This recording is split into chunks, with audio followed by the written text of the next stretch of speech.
Are you wondering if living in White Rock or South Surrey means saying goodbye to everything that makes Vancouver so incredible? Maybe you're picturing long, miserable commutes, hours stuck in traffic, or thinking, am I just too far from all of the action? It's a totally fair question, and the good news is that the answer might surprise you. Because while Vancouver is a world-class city with concerts, festivals, pro sports teams, amazing food, mountains, and beaches all packed into one, White Rock offers a completely different lifestyle. It's slower, more peaceful, oceanfront living with walkable neighborhoods and actual quiet in the evenings. But the real question is, can you have the best of both worlds? Can you still live in White Rock and still access everything Vancouver has to offer, whether it's for work or for play, without losing half of your day to commuting? In today's video, we're going to break that question down into the 4 real ways to make that roughly 47-kilometer trek from Vancouver to White Rock or from White Rock to Vancouver.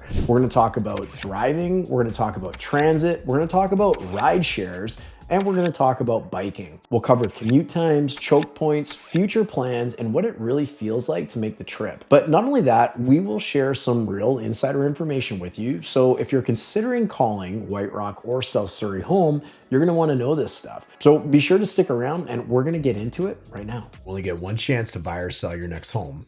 Let's get it right. Worth mentioning, my name is Darren, and since 2007, I've helped hundreds and hundreds of people buy and sell in and around the White Rock and South Surrey areas, including many people that we've met through this very YouTube channel. So if you're thinking about making a move, you can book a call to speak with me and my team using the link below in the description. Our job and our goal is to help make sure that you get it right the first time, and we would love to help you make that reality. All right, let's get into it right now. We mentioned the 4 main ways of getting from White Rock to Vancouver. Let's say from White Rock City Hall all the way to Vancouver City Hall, which isn't right downtown, but it's pretty close and still in a really cool and fun area. We're going to cover them one at a time, including the commute times during both peak and off-peak hours, plus the real costs of getting there. This way, you're going to have the inside edge on commuting and a clear picture of whether White Rock or South Surrey is the right fit for your lifestyle. So first up, driving. What most people don't realize is driving from White Rock to Vancouver is half highway. You're not zigzagging through endless suburban back roads or crawling through 30-kilometer-per-hour school zones. It's almost all Highway 99, at least for the first half. And outside of peak times, it's smoother than you probably expect. Now,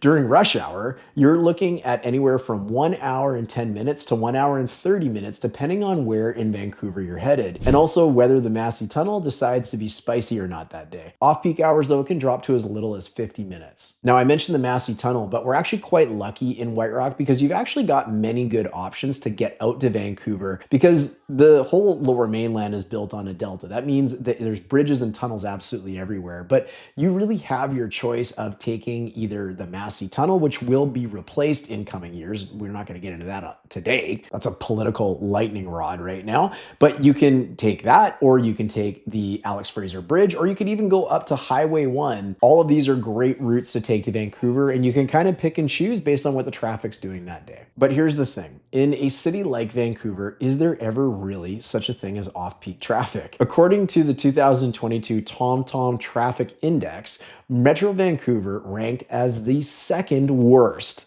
metro area in North America for traffic, right behind Mexico City. Now, Vancouver proper, it landed in the number 4 spot among major cities.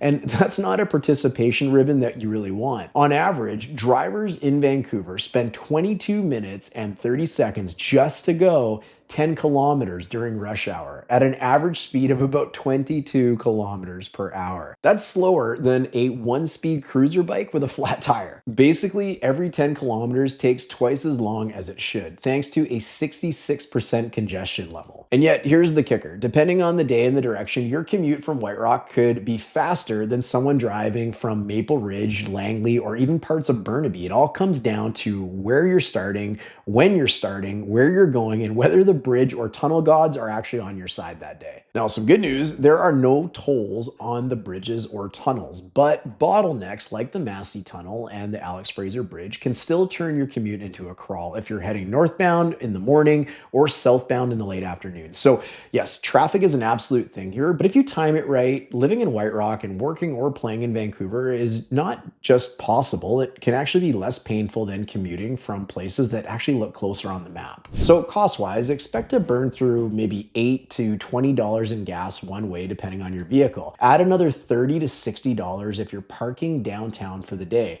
because apparently your car, especially in downtown Vancouver, needs real estate too. Now, those are daily rates, and some parkades offer monthly rates if you are down there for work. So you're going to want to look around to make sure that you find a good deal. All right, up next, we've got transit. And can you do it? Yeah. Is it fast? Not exactly, but it could be. Getting from White Rock to Vancouver on transit means you've really got two options, but you're definitely hopping on a bus first.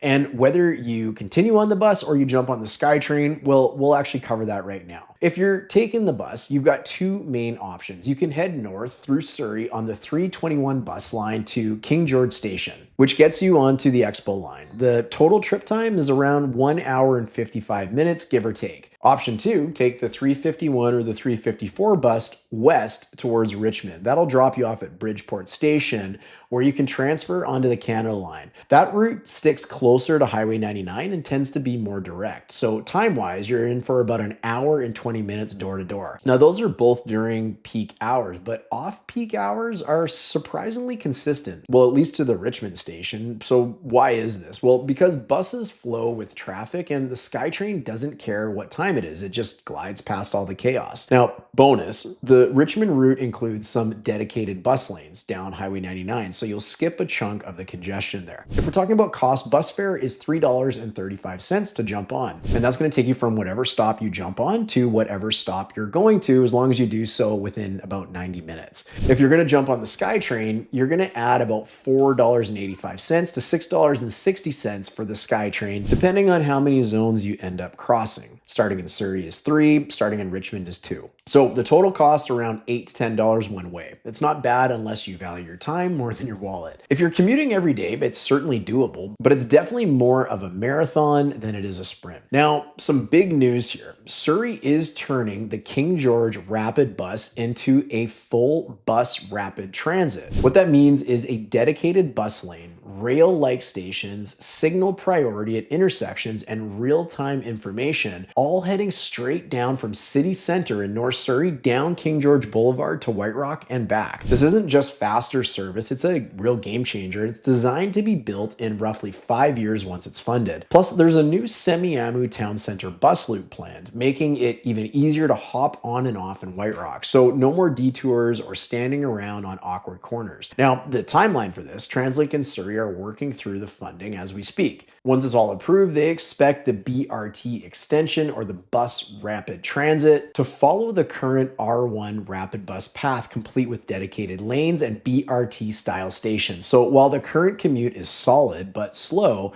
this BRT, or bus rapid transit upgrade, will be a huge leap forward, bringing faster, more reliable service straight into White Rock. Also, if you're planning a park and ride strategy, jumping on the bus after driving your vehicle to one of the train stations instead of taking the bus, note that parking at train stations will run you about $2 to $3 daily, but they do fill up early, so consider it like snagging concert tickets. Timing is absolutely everything. If you are moving here or visiting, you can visit www.translink.ca/trip-planner to get your pricing and your plan for your commute. Before we hit the next category real quick, if you're curious about life in White Rock or South Surrey, you're going to want to grab a copy of our free community guide, which is linked in the description below. It's packed with local tips from where to get the best espresso to which neighborhoods offer the best views and value.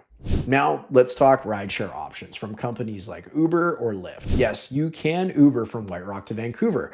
Should you? Well, that depends on your budget and your tolerance for sticker shock. This is not your daily commute option unless your side hustle is a hedge fund manager. But if you're heading into the city for a concert, date night, or just want to enjoy maybe a couple drinks without stressing about the drive home, it is convenient, if not pricey, but it's a great backup option. So we ran some numbers on this. Off-peak Uber X rides tend to land around $76 one way, with prices ranging between $76 to $164. Now, peak times, buckle up. We've seen fares range from $81 all the way up to $178. And don't forget, both options don't include tipping your driver. And no, none of those numbers are a typo. That's basically part of your admission to sing along with The Weeknd at Rogers Arena if you choose to go see them. On top of that, availability can be really hit and miss. White Rock isn't crawling with drivers at 10 p.m. on a Tuesday, so you might have to wait, refresh the app, or worst case, end up calling a cab like it's 1998. Bottom line, it's not your everyday transportation plan, but for a night out, an airport run, or backup option when transit just won't cut it, Uber and Lyft still earn their place in the toolkit. Just maybe set a rideshare budget next to your house down payment.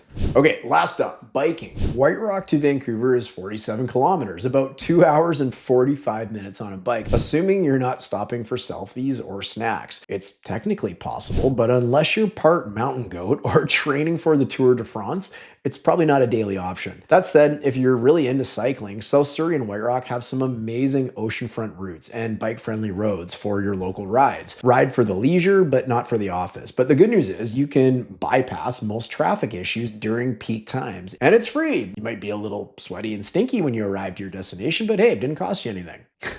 So what is the bottom line here? Living in White Rock doesn't mean saying goodbye to Vancouver. In fact, for many people, the commute is just as good or better than from closer suburbs in the Lower Mainland. You just need to choose the right mode based on your lifestyle, budget, and tolerance for traffic or transit. And you also want to be mindful of the times that maybe you have to leave for work. But what's the trade-off? Well, you get ocean views, walkable neighborhoods, way cheaper real estate in a beachside town, and a quieter pace of life, one that still gives you access to everything that the city offers. So if that sounds like you're kind of set up, don't wait until you're scrambling to figure it all out. Book a time to chat with me and my team. And even if your move is 6 months or more than a year away, we can help you assess commute options based on your exact needs, connect you with the right mortgage professionals, immigration consultants, and legal help if you need it. And we'll also help you narrow down the areas that fit your lifestyle and price point. And when you're done here, you don't want to miss our video coming up next, titled, "Is it expensive to live in White Rock, BC?" We break down the real costs of living here versus Vancouver and whether the beach lifestyle is actually worth it. So thanks for hanging out on this one, but we will see you over on the next video coming up right now. This home behind me just sold for $1,735,000, and inside it hasn't been updated since the 1990s. Not a single modern finish in sight. Here's the wild part. This isn't rare in White Rock.